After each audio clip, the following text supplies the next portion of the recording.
Hi friends, good morning to all of you. आज हम लोग टाइम एंड वर्क का पार्ट 4 पढ़ेंगे और उससे पहले आप लोगों को पार्ट 3 में एक क्वेश्चन नंबर 18 होमवर्क के रूप में दिए हुए थे। आप लोग उसको देख लीजिए, आप लोग बनाए भी हुएगा। बहुत लोग कमेंट बॉक्स में इसका आंसर भी डाले हुए हैं और उसके बारे में मैंने यस और नो के बारे में मैंने बात नहीं किया अभी तक, क्योंकि मैंने बनाया नहीं था। ठीक है, तो देख लेते हैं हम लोग। आप लोग आंसर मिला लीजिएगा, अगर 12 सही है तो यहाँ लिखेंगे हम लोग। कहता है कि ए किसी काम को 4 आवर्स में कर सकता है, जबकि बी प्लस सी उस काम को 3 आवर्स में। ए अकेले करता है तो 4 आवर्स, बी प्लस सी करता है तो 3 आवर्स, जबकि ए और सी इसी काम को करता है तो 2 आवर्स में करता है। अतः 4 3 2 का एलसीएम 12, यह इनका एफिशिएंसी 3, इन दोनों का एफिशिएंसी 4 और इन दोनों का एफिशिएंसी 6। जब ए यहां पर 3 रोटी, यहां भी तो 3 खाएगा यह, तो 6 में 3 खाता है ए, तो सी कितना, ए भी तो 3 खाएगा। और जब सी यहां पर 3 तो यहां भी 3 खाएगा, और इस तरह से बी को खाएगा तो मात्र एगो। अब पूरे काम को बी करे तो आप लोगों का आंसर 12 आवर्स आया हुआ था। बिल्कुल 100% सही है। हमने आवर में ही बात किया। देखिए अब यहाँ पर आवर्स आवर्स लिखा हुआ है, देख लीजिएगा ध्यान से। और तो यहाँ पर 12 आवर्स और यहाँ पर दिन पूछा है, देखिएगा ध्यान से, थोड़ा सा अंतर हो गया। यह सब आवर्स में है और यहाँ पर डेज में पूछा हुआ है, तो 12 आवर्स सही और नहीं तो राइट आंसर 1/2 डेज। यह आंसर हम लोगों का राइट होगा। अगर कभी कभी एग्जाम्स में कुछ गलत लिखा जाए तो उसके अनुसार ही हम लोगों को क्वेश्चंस का आंसर देना है, ना कि हमको यहाँ आवर लिखना चाहिए था लेकिन मैंने आवर ना लिख करके डेज लिखा दिया हमसे। तो आप 12 आवर आता था, आवर सही था, लेकिन डेज में पूछा इसलिए 1/2 डेज आंसर कहिएगा, न कि 12 आवर्स कहिएगा। नेक्स्ट क्वेश्चन देखेंगे हम लोग। अब क्वेश्चन नंबर 19 में कहता है कि ए किसी काम को बी की तुलना में 1/2 कर 3/4 समय में करता है। इसका मतलब यह है कि ये अगर 1 रोटी खाता है तो बी 2 रोटी खाता है, लेकिन यह 3 बार में खाता है तो ये 4 बार में खाता है। याद रखें, जब भी हम लोग एफिशिएंसी निकालते थे तो उसमें क्या निकालते थे कि ए का 1 दिन का एफिशिएंसी 3 है तो बी का 1 दिन का एफिशिएंसी 4 5 जो भी है। वहां पर टाइमिंग दोनों का सेम रहता था और एफिशिएंसी हम लोग का काम करके के आगे क्या काम किया करते थे, दिन निकालते थे, जो भी होता था। यहां पर क्या कहता है कि ए किसी काम को बी की तुलना में 1/2 कार्य तो करता है, अर्थात ए अगर 1 खाता है तो बी 2 खाता है, लेकिन समय में अंतर है। यह 3 बार में खाता है तो ये कहता है 4 बार में, यह 3 समय में तो ये 4 समय में। तो जब समय भी अलग अलग हो और इफिशियंसी भी अलग अलग हो तो इफिशियंसी को सेम टाइम में करने के लिए आप क्या करें, क्रॉस मल्टीप्लाई करें। अब 4 एकम 4, 3 दूनी 6, अर्थात अगर इसको हम काटे तो 2:3। यह मेरा रियल इफिशियंसी निकला। किसका, ए और बी का। अर्थात ए जितना समय में 2 रोटी, बी उतना ही समय में 3 रोटी। अब क्लियर हो गया।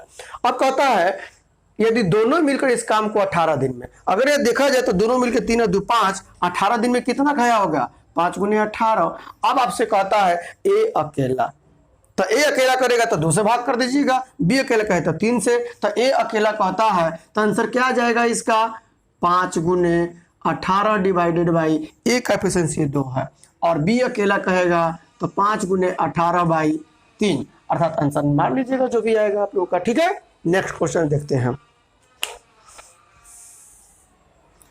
क्वेश्चन नंबर 20 में कहता है कि बी किसी काम को जितने समय में करता है उसके 1/6 समय में ए आधा काम करता है। ए आधा काम मतलब 1 तो बी कितना, 2, अगर बी 2 तो ए आधा 1।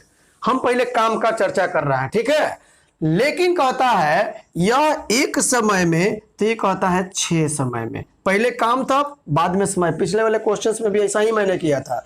फिर आपने क्रॉस मल्टीप्लाई किया, यह आपको 6 एकम 6, 2 एकम 2 आप काटिएगा, 3:1 आएगा, जो कि रियल इफिशियंसी मिलेगा। यह दोनों मिलकर 3 1 4 रोटी। कहता है दोनों मिलकर के 10 दिन में काम किया, अर्थात 4 × 10 इतना रोटी हुआ। अब बी पूछे अकेला तो 1 से भाग कर दीजिए, 1 पूछता तो 3 से। आपसे बी पूछा है, मैंने 1 से भाग कर दिया, अर्थात बी अकेले उस काम को 40 डेज में एंड करेगा। कभी कभी मान लीजिए अगर हम यही पहले लिखते ए एक समय में, बी 6 समय में, या 1 या 2, अब यह क्या मिलता, हमको पहले समय लिखे हैं इसलिए 1:3 यह समय का रेशियो होता। पहले मैंने समय लिखा इसलिए समय का रेशियो होता है यह, ठीक है। अब इसको इन्वर्स करिएगा, उल्टा करिएगा तो ये एफिशिएंसी का रेशियो देगा। बाकी कहानी आप समझ सकते हैं। तो इसमें थोड़ा सा आप लोग सावधानी बरतिएगा, जो पहले लिखिएगा उसी का एफिशिएंसी मिलेगा। अर्थात पहले मैंने कार्य लिखा इसलिए कार्य का मिला एफिशिएंसी, ठीक है। यह 3 खाता है तो यह 1 खाता है। यहाँ पहले समय लिख दिए इसलिए समय का मिला, तो उसको इन्वर्स करना होगा, ठीक है। कोई दिक्कत नहीं होनी चाहिए। नेक्स्ट क्वेश्चन नंबर आपका 21 कहता है कि ए और बी मिलकर किसी काम को जितने समय में एंड करते हैं, ए अकेला उसे करने में 8 दिन अधिक लेता है जबकि बी 18 दिन अधिक लेता है, तो ए और बी दोनों मिलकर इस कार्य को कितने डेज में एंड करेंगे। मतलब पहले समझ लीजिए, कहना क्या चाहता है कि अगर ए और बी दोनों मिलकर किसी काम को मान लीजिए टी टाइम में करते हैं, टी मानना, एक्स मानना, जेड मानना, जो मानना है, कुछ मानने की जरूरत नहीं है, मैं आपको समझाने के लिए। ये क्वेश्चंस का मतलब क्या है, तब कहता है कि यदि इसी काम को ए अकेले करने जाता है तो यह वाला टी तो लेता ही लेता है, साथ में 8 भी लेता है। उसी तरह से बी ये वाला टी तो लेता ही है, साथ में 18 भी लेता है। तब कहता है कि यदि ये दोनों मिलके काम करे तो वह काम कितना दिन में खत्म होगा। अर्थात you have to find out what is the value of T. तो हम लोग क्या करते हैं ऐसे केस में, दोनों का एलसीएम लेके क्या क्या करते हैं, वो तब करते हैं जब आप लोगों का वेरिएबल ना होकर के नॉन वेरिएबल डिजिट, अर्थात जैसे 8 रहता, 9 रहता, यहाँ टी का तो कुछ मालूम ही नहीं है। तो इस टाइप के क्वेश्चन जब भी मिले आपको ये सब कुछ लिखने की जरूरत ना है, आप डायरेक्टली जितना अधिक ई सीधे में टी का मान आप एक लाइन में रूट में इन दोनों को गुना कर दीजिए। 18 44 से अर्थात 12 दिन बन गया। अगर आप चाहते हैं कि हम इसको प्रूफ करके दिखलाएं तो देख लीजिए, अगर ए अकेले करेगा, देखिए टी का वैल्यू अगर 12 है तो ए अकेले कितना, 12 और 8 20, और बी उसे कितना 12 और 18 30, अर्थात ए अकेले उस काम को 20 दिन में, बी अकेले 30 दिन में, दोनों का एलसीएम 60, इनका एफिशिएंसी 3, इनका 2, दोनों मिल जाएगा तो 5 से भाग करेंगे 12 आएगा। अर्थात मेरा आंसर बिल्कुल सत्य है, ठीक है। ऑफलाइन में बिल्कुल इसको भी प्रूफ करके दिखाते हैं कि टी का ये रूट में क्यों ले जाते हैं। जब आप इसको एलसीएम निकालिएगा और कैलकुलेशंस करिएगा तो आपको क्वाड्रेटिक इक्वेशंस का फॉर्म मिलेगा, अर्थात a x square plus b x plus c का वैल्यू मिलेगा, अर्थात a x square plus b x plus c बराबर 0। वैसे केस में आप जब वैल्यू निकालने जाते हैं एक्स का तो प्लस या 2 गो वैल्यू आता है। इस केस में 2 गो वैल्यू आए कि ना आए वो नहीं जान रहे हैं, लेकिन अगर 2 गो वैल्यू आता है तो एगो पॉजिटिव अगर आता है एगो नेगेटिव आता है तो नेगेटिव हम लोगों को अमान्य हो जाता है, क्योंकि डेज तो नेगेटिव में नहीं जाएगा, इसलिए जो पॉजिटिव होता है उसी को हम लोग लेते हैं। तो ऐसे केस में जब इसको सोल्व करेगा तो आपका टी का वैल्यू 12 दिन आएगा, ठीक है। ये तो उतना लंबा प्रोसेस करने की जरूरत नहीं है, ये सब भी लिखने की जरूरत नहीं था। मैंने बोला क्या ऐसे क्वेश्चंस मिले एक लाइन में कुछ करने की जरूरत नहीं। पूछा क्या है आपसे यही ना पूछा है कि यदि ये दोनों मिलकर काम करें तो काम कितना दिन में एंड होगा। बस डायरेक्टली रूट ये इतना जितना अधिक ये लिया है 8 गुने 18, अर्थात 18 8 44 से अर्थात 12 दिन हो गया आंसर। कुछ लिखने की जरूरत नहीं था, हमको समझाना था इसलिए लिखे थे। नेक्स्ट क्वेश्चंस आप लोग एक काम करिएगा, नेक्स्ट क्वेश्चन तो देखेंगे हम लोग। आप लोग बुक का आर.एस. अग्रवाल के बुक का क्वेश्चंस नंबर आप 41 बनाइएगा, बन जाएगा इसी टाइप से, ठीक है। क्वेश्चन नंबर 22 में कहता है कि 48 आदमी किसी काम को 40 दिन में एंड करते हैं, 10 दिन के बाद कुछ और आदमी काम पर लगा दिए गए जिससे कि काम नित समय से 6 दिन पहले एंड हो जाता है। अर्थात 40 दिन का ठेका था, 40 दिन का ठेका था, 6 दिन पहले ही एंड हो गया, इसका मतलब 34 दिन में खत्म हो गया। क्यों 34 दिन में खत्म हुआ? क्योंकि जो भी मेरे पास आदमी था उस आदमी की संख्या में और मैंने कुछ बढ़ोतरी कर दिया। तो पहले से ही बताते आ रहे हैं क्या चीज कि अगर मैन की संख्या अगर अधिक होगी तो टाइम कम लगेगा, और मैन की संख्या कम होगा तो मैन की संख्या कम तो टाइम अधिक, मैन की संख्या ज्यादा तो टाइम कम, जस्ट अपोजिट। ठीक है, तो ऐसे केस में क्या कहता है, अगर 48 मैन किसी काम को 40 दिन में, तो एक मैन कितना में करेगा? बार बार बोलते हैं आप बहुत लोग स्टूडेंट, फिर करेगा क्या 40/48? नहीं, गुना करना है। ठीक है, आदमी कम टाइम ज्यादा। ठीक है, तो 48 मैन अगर 40 दिन करेगा तो एक मैन क्या 40 दिन में, इसको हम लोग करते हैं 8 चौका 32, 4 चौका 16, 19, मान के चलते हैं कि टोटल 1920 रोटी है। 1920 रोटी को अगर 48 मैन कंटिन्यू 40 दिन खाता है तो वह 1920 रोटी खा जाएगा। अब क्या कहता है, नहीं 10 दिन तक, 10 दिन के बाद जब यह 48 मैन 40 दिन काम किया, जब यह 48 मैन अब 10 दिन कहता है, तो 10 दिन में कितना खाया होगा आपका? 480। तो बचा कितना? अभी भी 1440 बचा। डेज की संख्या थी 40, 10 खत्म हो गया, 30 बचा।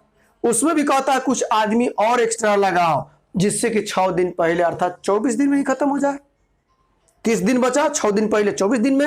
अगर हम 24 से जब ही इसमें भाग करते हैं तब ये मिला हमको 60 मेन की संख्या। अब हमसे ये नहीं पूछा है कि टोटल मैन कितना काम किया, नहीं पूछा है what is the extra number of main. तो पहले से मेरे पास मेन 48 था, अब हो गया 60, कितना एक्स्ट्रा हुआ? तो एक्स्ट्रा आपका इसमें से इसको घटा लीजिए, आप 12 main extra मारिएगा answer.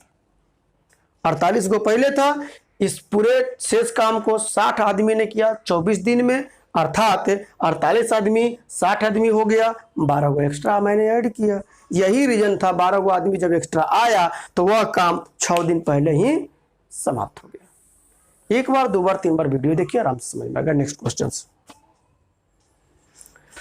Question number 23 में कहता है कि 12 आदमी दिन भर काम कर किसी काम को 66 डेज में एंड करते हैं, लेकिन उसमें से 3 सिर्फ आधा समय तक तथा 3 सिर्फ चौथाई समय तक काम करते हैं, तो अब वही काम कितने डेज में एंड होगा? अगर यह 12 आदमी दिन भर काम करता 66 डेज तक, तो वह काम कहता है 66 डेज में ही खत्म हो जाता। तो अगर एक महीना करता तो कितना लगता उसको? इतना गुने इतना दिन, अर्थात इसी को हम लोग क्या कर लिए, रोटी मान लिए, कोई दिक्कत नहीं। लेकिन अब कंडीशंस क्या अप्लाई किया, इस 12 आदमी में से 3 ने 1/2 अर्थात हाफ समय तक ही काम करता है। देखिए कहता है उसमें से 3 ने क्या किया, लेकिन उसमें से 3 सिर्फ आधा समय तक, आधा मतलब 1/2। अगला 3 कहता है चौथाई का मतलब 1/4।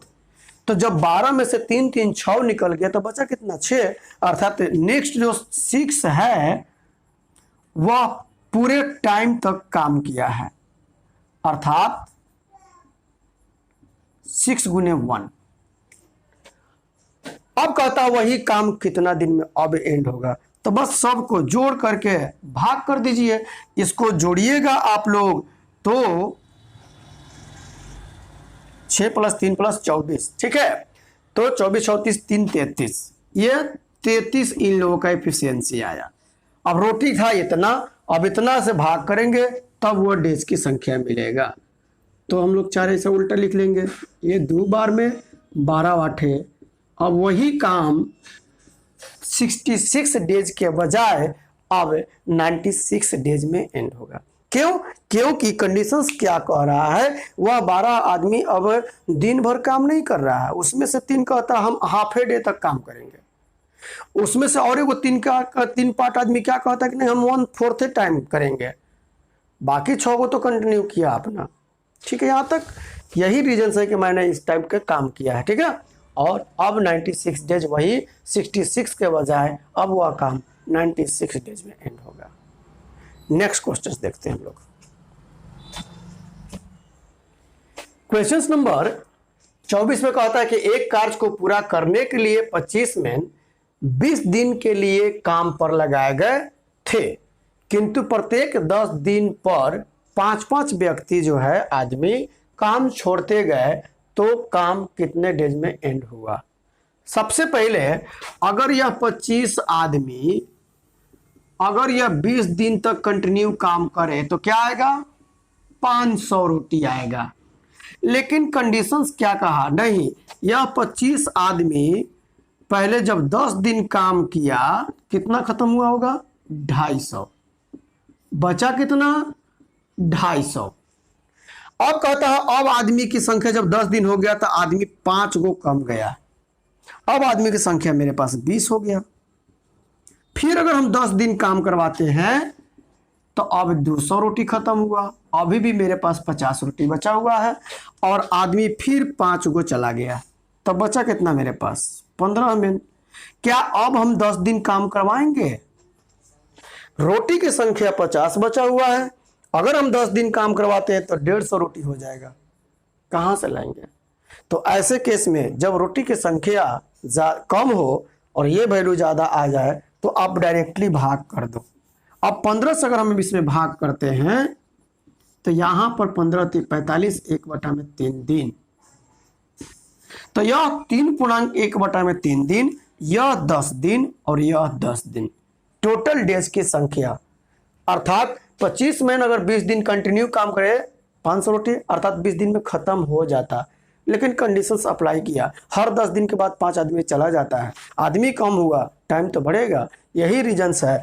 इसलिए अब वह काम 10 10 20 और 3 23.1/3 डेज में एंड होगा। आंसर मेरा 23.1/3 डेज होगा। इसी टाइप के क्वेश्चंस मैं आपको एक दे रहा हूं, आप लोग बना करके कमेंट बॉक्स में इसका आंसर आप लोग डालेंगे, ठीक है। क्वेश्चन नंबर 25 में कहता है कि 40 आदमी किसी कार्य को 40 दिन में एंड कर सकते हैं। उन्होंने एक साथ कार्य करना आरंभ किया, किंतु प्रत्येक 10वें दिन के अंत में 5 मैन वही 5-5 मैन काम छोड़ते रहे, तो अब वह कार्य कितने डेज में एंड होगा। जैसे मैंने क्वेश्चन नंबर 24 बतलाया उसी तरह से आप लोग 25 बनाइएगा। और फिर नेक्स्ट वीडियो में हम लोग ठेकेदार का प्रॉब्लम्स आता है, केवल ठेकेदार का पार्ट 5 जो होगा उसमें केवल ठेकेदार से रिलेटेड क्वेश्चंस होगा, उसको हम लोग सारा देख लेंगे अगले वीडियो में। 5 नंबर में 4th नंबर में आप लोगों का यह क्वेश्चंस HW है, आप लोग बना करके आंसर को कमेंट बॉक्स में डालेंगे। जो लोग पढ़ लिए हैं उनके लिए नहीं मैं कह रहा हूं, जो लोग अभी तक नहीं पढ़े हैं या फर्स्ट बार जो लोग वीडियो देख रहे हैं वो बना करके इसका आंसर कमेंट बॉक्स में डालें, और साथ ही साथ वीडियो को लाइक सब्सक्राइब करना ना भूलें। आप लोगों का बहुत बहुत धन्यवाद, बाय।